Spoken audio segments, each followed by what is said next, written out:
મારું નામ રાજેશ ગોડીવાલા છે। અમે છેલ્લા 25 વર્ષથી પછારીના સ્વિમિંગ પુલમાં સ્વિમિંગ કરીએ છીએ।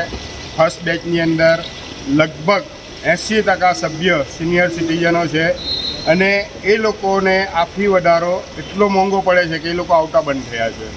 પહેલાં 165-170 સભ્ય આવતા હતા, અત્યારે માંડ સ્વિમિંગ પુલની અંદર 70 થી 80 માણસ આવે છે। એ તમારા રજિસ્ટર પ્રૂફ કરે છે। એના કારણે પહેલાં ફી વધારો પાછો ખેંચો તો એ લોકોની ફી ઓરિજિનલી 1875 હતા, એ લોકોને પોસાય એવું હતું।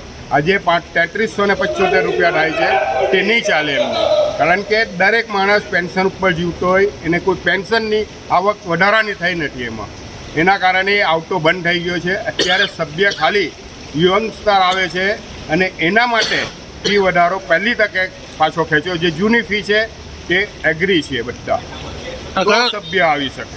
કયો સ્વિમિંગ પુલ છે? ડાઇવિંગ પુલ। આ ડાઇવિંગ પુલ છે વીર સાવરકર સ્વિમિંગ પુલ પછારી છે। એ છેલ્લા 20 વર્ષથી એક્ટિવ છે અને સુરતનો સૌથી વ્યસ્ત સ્વિમિંગ પુલ આ જ છે વીર સાવરકર, અને એની સારામાં સારી આવક વીર સાવરકર આપે છે।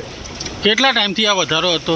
આ વધારો છેલ્લા નવેમ્બરમાં અને આજથી 2 કે 3 વર્ષ પહેલાં જ્યારે સ્ટેન્ડિંગમાં ભાવ વધારો આવેલો 1800 થી 1200 થી 2500 કરેલો, ત્યારે એવું કહેવામાં આવેલું કે જે તે ટાઈમે હવે પછી વધારો આવશે તો 10%નો જ આવશે। સ્ટેન્ડિંગમાં આવું મંજૂર કરવામાં આવેલું હતું ને 10 વર્ષ તો વધારો મળશે જ નહીં। આજે 80% એક સાથે વધારો મૂક્યો છે આ લોકોએ, તો એ અમને માન્ય નથી।